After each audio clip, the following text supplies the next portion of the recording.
ഇന്നത്തെ മിനി വ്ളോഗിലേക്ക് എല്ലാവർക്കും സ്വാഗതം. ഇന്ന് ചിക്കൻ മേടിച്ചിട്ട് വന്നപ്പോൾ അതിൽ കുറച്ച് ചില്ലി ഉണ്ടാക്കിയിട്ട് ബാക്കി ചിക്കൻ ബിരിയാണി ഉണ്ടാക്കാൻ വിചാരിച്ചു. അപ്പോൾ ചില്ലി ഉണ്ടാക്കാനായിട്ട് കഴുകി വൃത്തിയാക്കി വെച്ചിരിക്കുന്ന ചിക്കനിലേക്ക് 1 ടേബിൾ സ്പൂൺ മഞ്ഞൾപ്പൊടി, 1/4 ടേബിൾ സ്പൂൺ കുരുമുളക് പൊടി, 1 ടേബിൾ സ്പൂൺ മുളക് പൊടി, 1 ടേബിൾ സ്പൂൺ കശ്മീരി ചില്ലി പൊടിയും, പിന്നെ 1 ടേബിൾ സ്പൂൺ ഇഞ്ചി വെളുത്തുള്ളി പേസ്റ്റ്, പിന്നെ 1 ടേബിൾ സ്പൂണ് വെള്ള എള്ളും 3 വലിയ ടേബിൾ സ്പൂൺ കോൺഫ്ലോർ പൊടിയും കൂടി ചേർത്ത് കൊടുത്തിട്ട് ആവശ്യത്തിന് ഉപ്പും 2 ടേബിൾ സ്പൂൺ വെള്ളവും കൂടി ചേർത്ത് കൊടുത്തിട്ട് നല്ലപോലെ ഒന്ന് മിക്സാക്കി എടുക്കുക.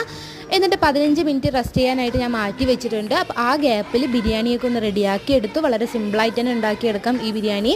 എന്നിട്ട് അതിന് കൂട്ടിന് കഴിക്കാനായിട്ട് എഗ്ഗ് ഇതുപോലെ ബോയിൽ ചെയ്യാനായിട്ട് വെച്ചിട്ടുണ്ട്. അപ്പോൾ ആ നേരം കൊണ്ട് നമ്മുടെ ചിക്കനിലേക്ക് മസാല നല്ലപോലെ പിടിച്ച് വന്നിട്ടുണ്ട്. ചൂടായി കൊണ്ടിരിക്കുന്ന എണ്ണയിലേക്ക് ഓരോ പീസ് ചേർത്ത് കൊടുത്തിട്ട് ഇതുപോലെ മൊരിയിച്ചെടുക്കുക. എന്നിട്ട് കുറച്ച് കറിവേപ്പിലയും കൂടി ചേർത്ത് കൊടുത്തിട്ട് ചിക്കൻ വേവിച്ചെടുക്കുക. അപ്പോൾ നല്ല ക്രിസ്പി ആയിട്ടുള്ള ചില്ലി ചിക്കൻ റെഡിയാണ്. ട്രൈ ചെയ്ത് നോക്കുക. ഇന്നത്തെ മിനി വ്ളോഗ്